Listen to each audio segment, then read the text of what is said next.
창세기 3장 15절과 히브리서 8장 6절 두 군데 말씀을 보겠습니다. 창세기 먼저 3장 15절입니다.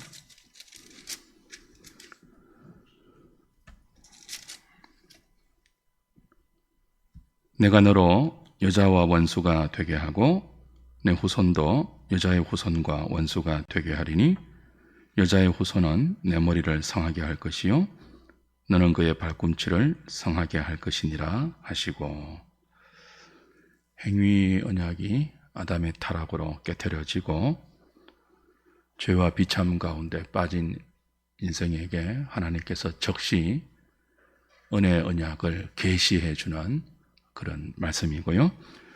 이 계시의 은혜 언약의 계시의 말씀이 히브리서 8장 6절 가봅시다. 히브리서 8장 6절 같이 읽을까요? 시작. 그러나 이제 그는 더 아름다운 직분을 얻으셨으니 그는 더 좋은 약속으로 세우신 더 좋은 언약의 중보자시라.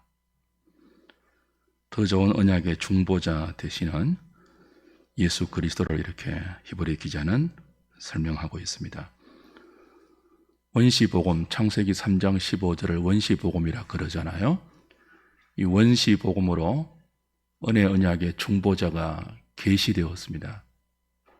그 계시된 은혜 언약의 중보자가 구약시대에는 여러 가지 예표와 모형과 그림자로 예시되었죠. 대표적인 것이 인간 대제사장입니다. 그래서 인간 대제사장이 구약시대에는 하나님과 이스라엘 백성 사이에 중보자 역할을 했지 않습니까? 근데 이 인간 대제사장은 누구를 바라보는 대제사장이죠? 은혜 언약의 중보자의 실체, 창세기 3장 15절이 계시한 여자의 후손, 뱀의 머리를 상하게 하실 대속의 사역으로 은혜 언약을 완성하실 그 예수 그리스도를 바라보는 모형이잖아요. 그림자잖아요. 그래서 창세기 3장 15절에 원시 복음이 계시한 은혜 언약의 중보자가 예수 그리스도로 우리에게 나타나서 그 은혜 언약을 통한 죄인들의 구원을 성취하셨다 하는 것이 은혜 언약의 전반적인 내용입니다. 지난주에 이어서 오늘도 웨스트민스터 은혜 언약 32문부터 35문을 공부하겠습니다. 은혜 언약이 30문부터 35문으로 구성되어 있는데요. 지난주에 30문, 31문 했죠.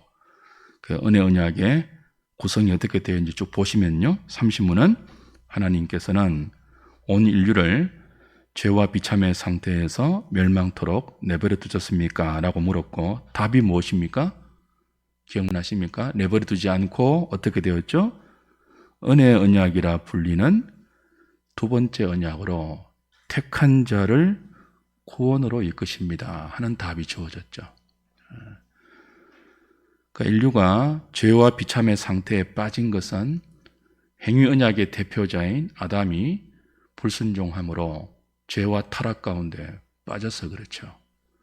근데 하나님은 그렇게 죄와 사망과 그 죄와 사망이 불러온 비참한 상태에 있는 인류를 내버려 두지 않고 그 가운데 택한 자를 위해서 즉시 창세전의 신적 협약인 그 삼위 하나님의 협약에 의해서 은혜 언약을 발동시키고 그 은혜 언약을 통해서 택한 자를 죄와 비참에서 구원하신다. 30문의 내용이었고요. 그럼 31문은 이렇게 묻습니다. 은혜 언약을 통해서 죄와 비참 가운데 빠져있는 죄인들을 구원하신다면 그 은혜 언약은 누구와 맺으신 것입니까? 답이 뭐였죠?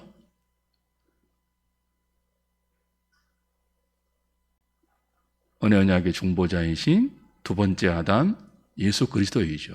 그리고 그 예수 그리스도가 대표한 모든 택한 자들과 맺으신 거죠. 그 언약은 언제나 대표자와 맺어지는데 첫 번째 언약이라고 불린 행위 언약에서는 인류의 대표자가 누구였다고요? 아담이었잖아요. 두 번째 언약인 은혜 언약에서는 인류의 대표자가 그리스도인데 아담과 그리스도의 차이가 뭐였죠? 아담은 모든 인류를 대표했고 그리스도는요? 택한 자만 대표했다는 큰 차이가 있었죠. 그죠? 이 차이를 인정하지 않으면 굉장히 다른 신앙의 색채를 가지게 되어요. 그거 지난주에 나누었고 오늘은 32문부터 35문까지를 공부하도록 하겠습니다. 은혜 언약이 두 번째 아담이신 그리스도와 맺어졌고 그리스도 안에서 택함 받은 모든 백성들과 맺어졌다면 그 은혜 언약은 언제나 32문 은혜 언약은 두 번째 언약에서 하나님의 은혜는 어떻게 나타났습니까? 라고 이제 이어집니다. 제가 32문을 물을 테니까 여러분이 한번 한 목소리로 답을 해보십시오. 하나님의 은혜가 두 번째 언약에 어떻게 나타났습니까? 하나님의 은혜는 두 번째 언약에서 다음과 같이 나타났습니다. 하나님께서는 죄인들을 위해 한 중보자를 값없이 예비하시고 주시는데 중보자로 말미암아 죄인들이 생명과 구원을 받게 하십니다. 그리고 죄인들이 중보자와 관계를 맺을 수 있도록 믿음을 요구하시는데 하나님께서 택하신 모든 사람에게 성령을 약속하시고 주셔서 그들로 믿게 하시며 그들에게 다른 모든 구원의 은혜도 베풀어 주십니다. 또 택함 받은 사람들이 모든 일에 거룩하게 순종할 수 있게 하십니다.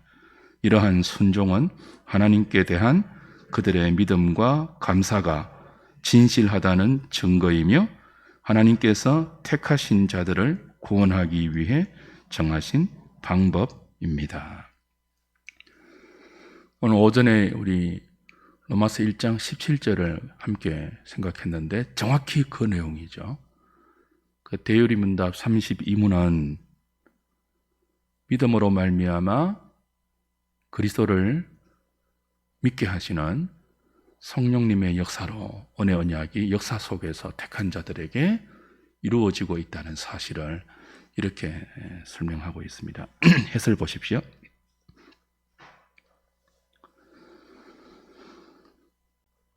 하나님은 전적으로 부패하고 무능력해서 자신들의 힘으로 하나님과 원수된 관계를 화해시킬 수 없고 죄를 용서받을 수 없는 이 죄와 비참에 빠진 인간을 위해서 당신의 독생자를 중보자로 주셨죠. 그리고 그 중보자를 통해서 하나님과 원수된 죄인들을 화목하게 하셨고 그 중보자의 대속 사역을 통해서 그를 믿는 자를 용서해 주셨습니다. 그리고 그 믿음을 통해서 죄와 비참 가운데서 건져 주셨죠. 이것이 구원을 이루는 하나님의 은혜 언약입니다. 하나님의 은혜가 이렇게 은혜 언약, 두 번째 언약을 통해서 택한 자들에게 나타났죠. 그 중보자를 주심으로. 은혜 언약의 중요한 핵심 중에 하나가 중보자 개념이에요. 아담은 중보자가 아니었죠. 그냥 대표자였잖아요. 근데 두 번째 아담인 예수 그리스도는 택한 자를 대표할 뿐 아니라 하나님과 죄인들 사이에 중보자로 오십니다. 이 중보자가 자신을 하나님의 진노의 대상으로 바쳐드려서 공의를 만족하고 죄로 인한 하나님의 공의와 진노와 저주와 심판을 만족시키시고 아버지께서 그리스도에게 주신 자들을 위해서 구속의 사역을 이루시잖아요. 그리고 아버지는 그 아들의 구속의 사역을 믿는 자들에게 용서와 죄사함과 구원을 주시죠. 생명을 주시죠. 이게 은혜인데 그렇게 해야 할 의무가 있어서 아들을 중보자라 주신 것이 아니라 이건 순전한 하나님의 자비와 긍휼하심과 사랑이다. 그렇게 대요리 문답은 우리에게 가르치고 있습니다. 대요리 문답은 성경의 요약이니까 성경의 가르침이라고 할 수 있죠. 두 번째 보십시다. 같이 읽을까요? 시작. 하나님은 중보자 예수 그리스도를 통해 택한 자들이 죄로부터 구원과 생명을 얻을 수 있도록 그들에게 믿음을 요구하십니다. 이 믿음은 구원의 원인이 아니라 죄인들이 그리스도와 관계를 맺게 하며 그리스도가 주시는 모든 구원의 은혜를 누리게 하는 수단입니다.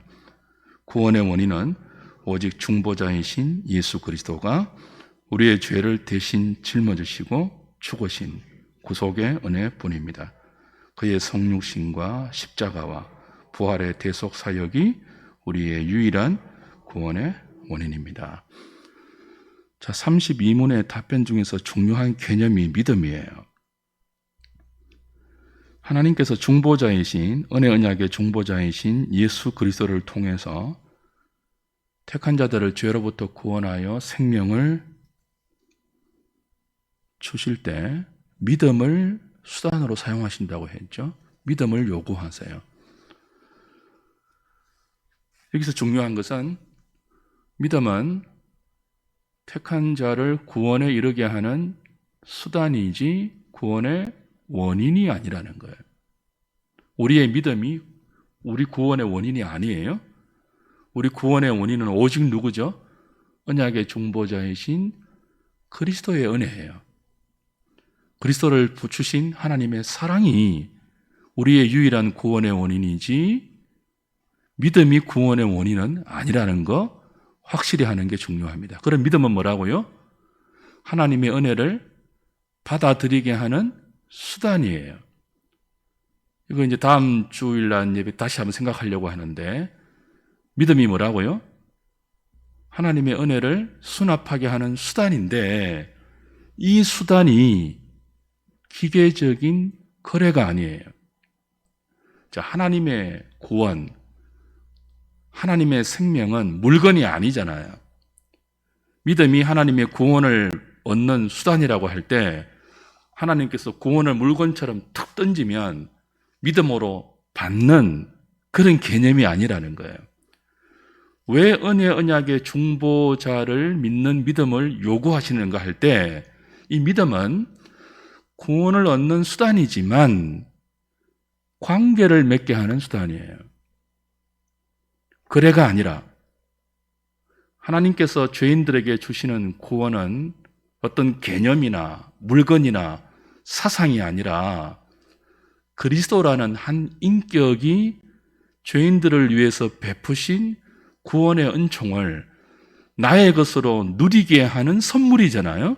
근데 이 선물을 받는 것은 물건을 받듯이 던지면 받는 그런 개념이 아니라 인격과 인격이 사랑으로 연합되어서 그리스도의 의가 내 의가 되는 연합에서 오는 거란 말이에요. 인격과 인격의 연합의 수단이 뭐예요? 믿음이에요. 그러니까 믿음은 하나님의 복을 받아내는 수단이 아니라 하나님과 나를 하나로 묶어내는 수단이에요. 그래서 그리스도 안에 내가 있고 내 안에 그리스도가 있는 이 신비한 연합이 이루어지게 하는 수단이 되어서 그리스도가 나를 위해서 베푸신 모든 구원의 은덕들이 나의 유익이 되는 거예요. 하나니까. 그러니까 믿음으로 믿음에 이르게 한다는 하나님의 의가 이 개념은 철저하게 그리스도와 우리를 하나로 묶어내는 개념이에요. 그러니까 이제 우리가 예수 믿는 그 순간부터는요, 그리스도와 나는 뗄래야 뗄 수 없는 하나예요. 싫든 좋든 그 하나된 관계에서 그리스도의 의가 나의 의가 되고 내 안에 그리스도가 사시는 것이죠. 그 복을 누리게 하는 수단이 뭐라고요? 믿음이에요. 그러니까 주시옵소서, 주시옵소서 이 믿음이 아니라 그건 그 뭐예요? 마치 그 막 에너지를 받는 어떤 충만한 기운을 받는 그 정도가 아니라 믿음은 내가 원하는 것들을 믿음이란 이름으로 하나님께 받아내는 수단이 아니라 그리스도와 나를 인격적 관계로 묶어내는 신비한 사랑이에요. 이게 이제 은혜와 선물로 성령의 역사로 주어지는 거죠. 그걸 좀 분명히 하실 필요가 있습니다. 안 그러면요, 평소에는 그리스도와 전혀 하나 된다는 의식이 없이 자기 마음대로 살다가 필요할 때만 뭐예요? 믿음을 동원해서 자신의 필요를 하나님으로부터 받아내려고 하는 오해를 한다는 말이죠. 거기서부터 모든 신앙의 몰지각한, 몰상식한, 모든 부패한, 타락한 본성이 나오는 거예요. 하나님 따로, 나 따로 살면서 뭐 할 때만 믿음을 동원한다고요? 자신이 절실히 필요한 것을 얻어낼 때만 믿음을 동원한다고. 믿습니다 하면서 말이죠. 그죠? 이 믿습니다는 뭐예요? 그리스도와 내가 하나라는 것을 인식하는 거죠. 인격적인 관계의 수단이 믿음입니다. 뭐가 아니고요. 거래의 수단이 아니고 사랑이라는 인격적인 관계로 그리스도와 내가 묶이는 은혜의 수단이 믿음이죠. 그래서 은혜 언약에서는요, 은혜 언약의 중보자이신 그리스도와 그가 택하신 그의 백성 사이에 하나 되는, 그 하나 되는 복된 수단인 믿음이 중요한 거예요. 오직 의인은 뭐로 산다고요? 믿음으로 살아요. 그 말이 다른 말로 하면 뭐예요? 오직 의인은 그리스도와 하나 되어 산다고요. 그리스도를 의지하면서 이제 내가 사는 것은 내가 아니요. 내 안에 하나님의 아들을 믿는 믿음 안으로 사는 것이다. 그런 믿음의 내용을 더 자세하게 나중에 살피도록 하겠습니다. 해설 3번 보십시오. 넘어가서 그럼 택한 자들이 언약의 중보자이신 예수 그리스도를 믿는 이 믿음은 어떻게 주어지느냐? 3번 읽을까요? 시작. 택한 자들이 예수 그리스도를 믿는 이 믿음은 우리 스스로 가질 수 없으며 오직 하나님께서 우리 마음속에 약속하신 성령을 부어주시는 특별한 역사를 통하여 믿게 하실 때만 받을 수 있습니다. 성령의 역사가 아니고는 누구라도 예수를 주시라 할 수 없습니다. 믿음은 철저한 하나님의 선물이지 우리의 결단에 따른 대가가 아닙니다. 그러나 믿음이 철저한 하나님의 선물임에도 불구하고 우리는 그리스도를 믿어야 하며 믿기로 결단하고 노력해야 합니다. 성령의 역사로 우리에게 주어지는 믿음은 기계적인 믿음이 아니라 지성과 감정과 의지의 총체적인 역사이기 때문입니다. 그렇죠? 이 믿음, 그리스도와 내가 사랑으로 하나 되는 이 믿음은 우리 스스로 만들어낼 수 없고 신적인 능력의 작품이라고 했죠. 삼위 하나님의 지혜의 결과라고 했잖아요. 어떻게 해요? 성령을 통해서. 성령이 아니고는 그 누구라도 예수를 주라고 시인할 수 없어요. 고린도전서 12장 3절 말씀처럼. 그러니까 우리는 우리의 믿음을 자랑할 수 없죠. 성령이 주신 믿음이니까. 그리고 이 성령이 주신 믿음을 기계적으로 사용해서는 안 되죠. 인격적인 관계를 허락한 선물이기 때문에 우리의 의지와 결단과 노력이 동원되어야죠. 지성과 감정을 다 들어야죠. 여러분이 부부로 사시면서 감정의 교류, 마음의 교류, 대화의 소통이 없고 서로 필요할 때만 필요를 주고받는 관계라면 그건 일심동체의 관계가 아니잖아요. 그리스도와 우리는 신랑과 신부의 관계 아닙니까? 하나이죠. 지성과 감정과 의지를 들어야죠.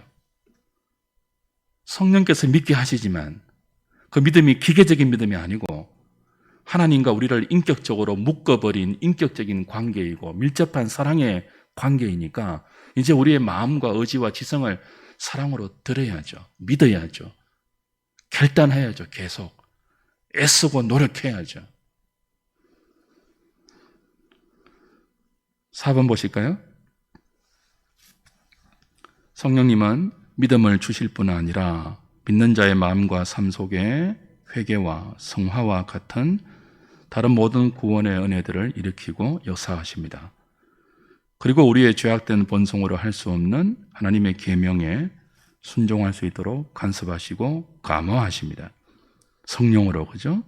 성령님이 위로부터 거듭나게 하사 참된 구원의 믿음을 얻은 자들은, 가진 자들은 하나님의 계명에 순종하는 삶으로 그의 믿음과 감사의 열매를 나타내어야 합니다. 구원받기 위해서 순종하는 것이 아니라 은혜로 구원을 얻었기에 감사로 순종합니다. 순종은 구원의 근거가 아니라 구원의 열매인데 이 순종조차 성령의 역사로만 가능하므로 순종도 하나님의 선물이죠. 우리에게 이 열매가 있는지 한번 돌아보세요. 순종의 열매, 사랑의 열매. 순종은 사랑할 때 가능하거든요. 우리 지난번에 확인했잖아요. 순종은 자기 죽음과 자기 부인인데 하나님 말씀에 순종하는 것은 우리의 허황된 욕심을 부인하는 거고 심지어 그 욕심으로 가득한 우리 자신에게 죽음을 선언하는 자기 죽음 아니었습니까? 근데 언제 우리가 자기를 부인할 수 있죠? 언제 계명에 순종하기 위해서 자기를 죽일 수 있죠? 사랑할 때예요. 하나님을 사랑할 때. 사랑은 자기 죽음을 가능케 합니다. 사랑하는 대상을 위해서. 나를 사랑하는 자는 나의 계명을 지키는 자니. 예수님 그랬잖아요. 이 열매가 있냐는 거죠. 은혜로 얻은 이 믿음, 은혜로 받은 이 구원, 그 믿음이 하나님과 우리 사이를 사랑으로 묶는 인격적인 관계의 수단이기 때문에 그분을 사랑하기 때문에 그 말씀에 순종하는 이 감사의 열매, 구원의 열매가 있냐는 거예요. 예수님이 산상수훈 결론에서 뭐라고 하셨습니까? 열매로 안다 그랬습니다. 나더러 주여 주여 하는 자마다 다 천국에 들어가지 못할지니 그랬습니다. 주의 이름으로 귀신을 쫓아내고 주의 이름으로 선지자 노릇하고 주의 이름으로 많은 권능을 행하여도 열매가 없으면 이 불법을 행한 자들아 라고 주님이 진단하십니다. 이 열매는 순종의 열매이죠.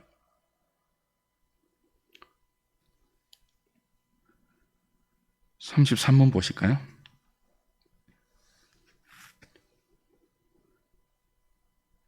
은혜 언약은 항상 똑같은 방식으로 시행되었습니까? 답해 보십시오.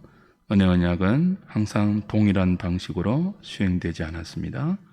구약과 신약 시대의 시행은 서로 달랐습니다.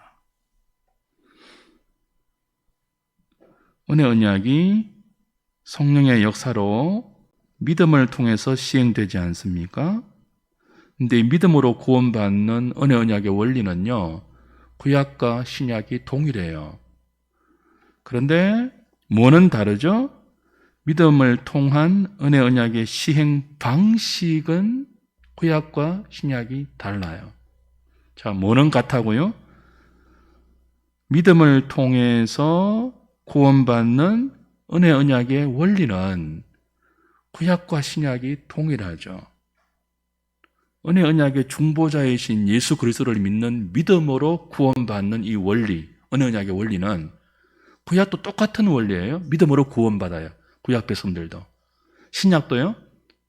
은혜 언약의 중보자이신 예수를 믿는 믿음으로 구원받잖아요. 그런데 그 예수를 믿게 하는 은혜 언약의 시행 방식이 다르죠. 구약과 신약이. 그걸 33문이 묻고 있는 것입니다. 자, 해설 첫 번째 보십시오.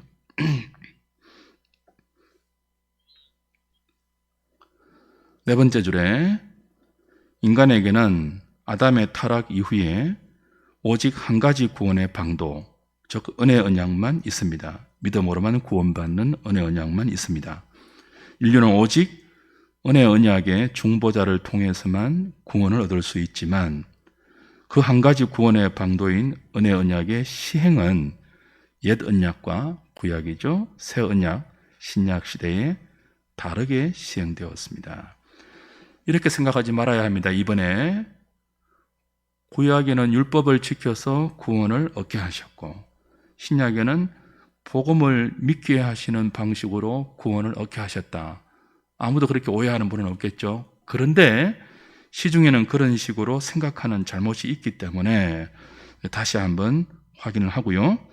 구약과 신약 모두 은혜 언약의 중보자를 믿는 믿음으로만 구원을 얻게 하셨습니다. 그죠? 동일하고요. 단지 그 은혜 언약의 시행 방식이 그 은혜 언약의 양상이 시행 양상이 달랐을 뿐이고 34문은 그리고 35문은 구약 시대와 신약 시대의 은혜 언약이 어떻게 서로 다르게 시행되었는지를 묻고 답합니다. 구약 시대에는 어떻게 시행되었죠? 34문. 구약 시대의 은혜 언약은 약속들, 예언들, 제사들, 할례, 유월절, 그리고 기타 여러 다른 표상들과 의식들로 시행되었는데 그것들은 모두 앞으로 오실 그리스도를 예표하는 것으로 구약의 택함 받은 백성들이 약속된 메시아를 믿기에 충분했습니다. 구약 시대에 택함을 받은 사람들은 약속된 메시아를 믿음으로 말미암아 완전한 죄사함과 영원한 구원을 받았습니다. 구약 시대의 은혜 언약은 이렇게, 그죠? 약속들, 그리스도를 약속하는 약속들, 그리고 그리스도를 예언하는 예언들, 비슷한 의미입니다만, 그리고 그리스도를 바라보게 하는 모형과 그림자의 역할을 하는 여러 제사들, 할례, 유월절 같은 절기, 그리고 기타 여러 다른 피글, 표상들, 그리고 의식들로 시행이 되었죠.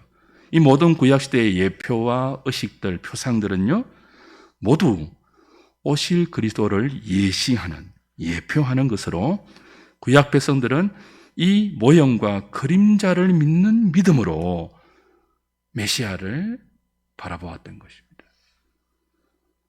그리고 은혜 언약의 구약의 경륜은 그 표상들을 바라보는 믿음만으로도 택한 백성들을 구원하기에 충분했다. 그렇게 가르치고 있죠. 35문은요, 신약 시대의 은혜 언약이 어떻게 시행되는지를 묻습니다. 답합시다.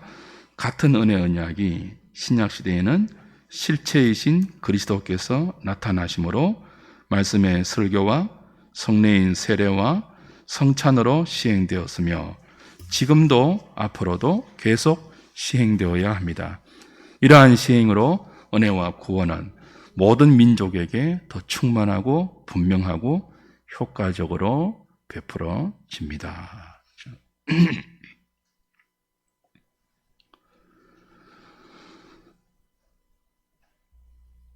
답을 이제 1600년대 영어이기 때문에 길고 복잡하게 설명이 되어 있습니다만 요약하면 은혜 언약의 시행이 구약과 신약이 방식과 양상이 달랐다는 거예요. 구약에는요, 예표와 모형과 그림자로 시행되었고 신약에는요, 실체인 그리스도를 통해서 시행되었다는 거예요.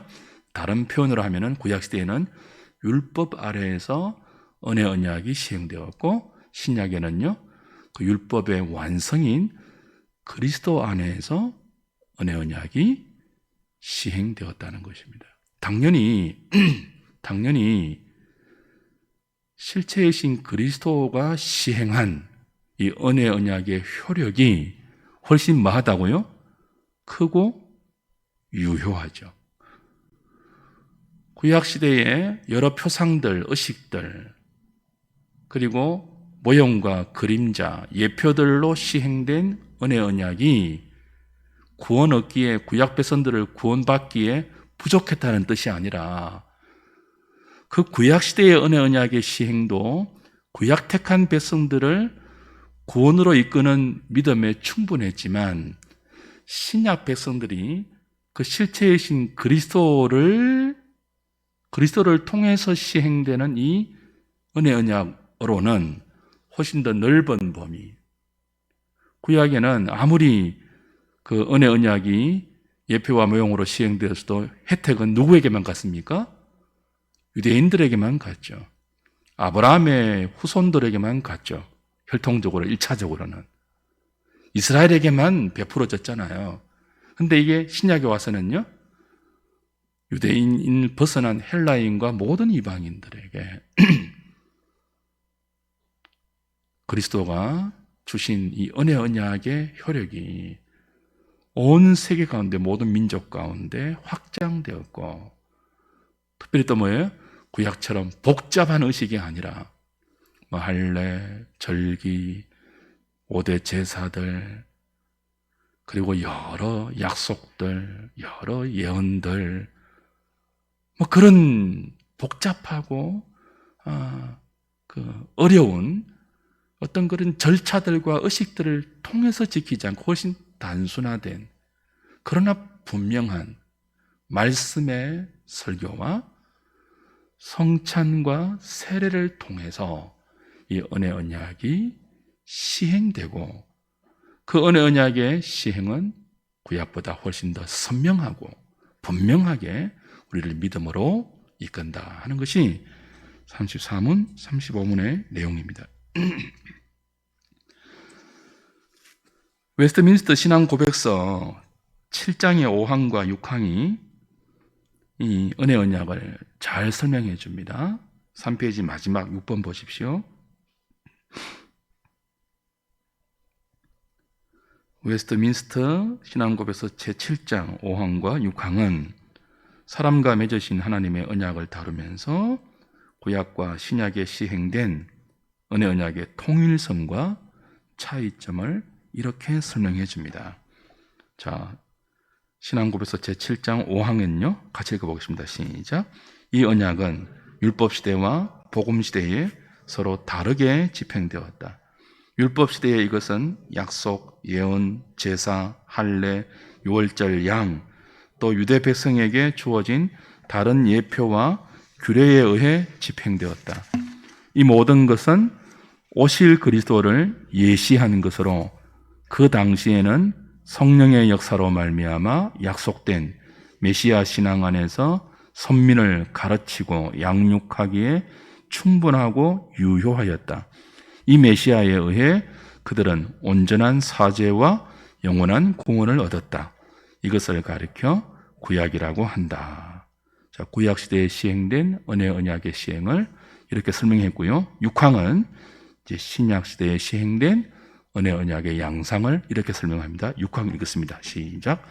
복음 시대에 있어서 실체이신 그리스도가 나타나심에 이 언약을 시행하는 규례들은 말씀의 선포와 세례 및 주의 만찬의 성례 집행으로 대치되었다. 그래서 비록 규례의 수가 더 적고 더 단순하며 외면적 영광이 더 적게 보여도 이 언약은 유대인과 헬라인을 포함한 모든 민족에게 더 충만하고 더 명확하고 이것을 신약이라 부른다. 그러므로 실체가 다른 두 개의 은혜 언약이 있는 것이 아니라 단 하나의 동일한 은혜 언약이 다양한 경륜 아래 있는 것뿐이다. 단 하나의 동일한 은혜 언약은 뭐죠? 언약의 중보자이신 예수 그리스도를 믿는 믿음으로 택한 백성들이 구원을 받는다는 거예요. 그 은혜 언약의 시행이 구약과 신약에는 서로 다른 경륜, 이 경륜이란 말은 하나님의 경영이에요. 오이코노미아라는 단어인데 영어 이카나미, 경제. 그러니까 하나님께서 세상을 통치하시는, 특별히 택한 자를 구원하시는 그 구원의 경제, 구원의 경영, 그 구원의 방식, 그 구원을 시행하는 방식이 구약과 신약이 다르다는 거예요. 원리는 동일한데, 그죠? 그걸 33문과 35문이 가르치고 있고, 신약 백성들은 구약 백성들보다 훨씬 더 큰 은혜 언약의 은총을 우리가 맛보고 있고 누리고 있는 복된 존재들이다 하는 것들을 가르쳐 줍니다. 그래서 여러분이 이 은혜 언약의 택한 백성이 되었다면 낙심하지 마셔야 돼요. 낙심은 교만만큼이나 불신에 해당되는 죄입니다. 우리가 하나님의 은혜 언약에 붙들려 있잖아요. 일방적인 하나님의 은총으로 믿음이라는 수단을 선물로 받아서 그리스도와 하나 되어 있잖아요. 여러분 2인 삼각 경기 해보셨죠? 운동회 때 두 사람이 함께 호흡을 맞추어서 하나 둘 걸어가는 2인 삼각 경기. 그 복을 받은 사람이 우리예요. 그래서 낙심하면요, 좌절하고 절망하면요, 우리와 하나 되어 있는 그리스도가 굉장히 서운해 하십니다. 여러분의 자녀가 여러분을 믿지 못하고 늘 아버지 어머니의 보호를 불신하고 뭐 먹고 살지, 내가 앞으로 어떻게 살지 근심하고 걱정하고 불안하고 염려한다면 부모가 볼 때, 어린아이가 말입니다. 어린아이가, 조그만 어린아이가 내일은 뭐 먹지, 내 인생은 앞으로 어떻게 살지, 부모의 마음이 어떻게 했어요? 그래서 언약의 택한 백성인 여러분은 믿음으로 언약의 중보자이신 그리스도와 하나 되어 있고 그리스도 안에서 하나님과 하나 되어 있기 때문에 그 관계를 잊지 마십시오. 그리고 하나님을 섭섭하게 만들지 마십시오. 우리가 하나님께 서운한 적 많잖아요. 이것도 안 주시고 저것도 안 주시고. 근데 부모는 어린아이가요, 위험한 거는 안 주잖아요. 어린아이에게 해가 되고 데미지가 입히는 것은 안 주시거든요. 어린아이가 아무리 때를 써도 부모이기 때문에 안 주잖아요. 저와 여러분들이 신앙의 연륜만큼 철이 들어서, 믿음의 철이 들어서 하나님의 언덕에 감사할 줄 알고 그 감사가 기꺼이 사랑으로 순종하는 순종의 열매로 나타날 수 있도록 그리스도와 하나 된 이 믿음의 복된 관계를 잘 누리시고, 사탄은 자꾸 그 관계를 깨트리려고 하거든요. 깨어지지 않지만 깨어지는 것처럼 속이거든요. 하나님 너를 미워하셔. 네가 이렇게 살면 하나님 버리실 거야. 근데 그렇지 않습니다. 이 믿음을 선물로 받은 사람에게는 절대로 믿음으로 묶여진 하나님과 우리의 이 사랑의 관계가 깨어지지 않는다는 확신을 가지시고 감사로 우리의 남은 생을 믿음으로 사는 저와 여러분 될 수 있기를 바랍니다.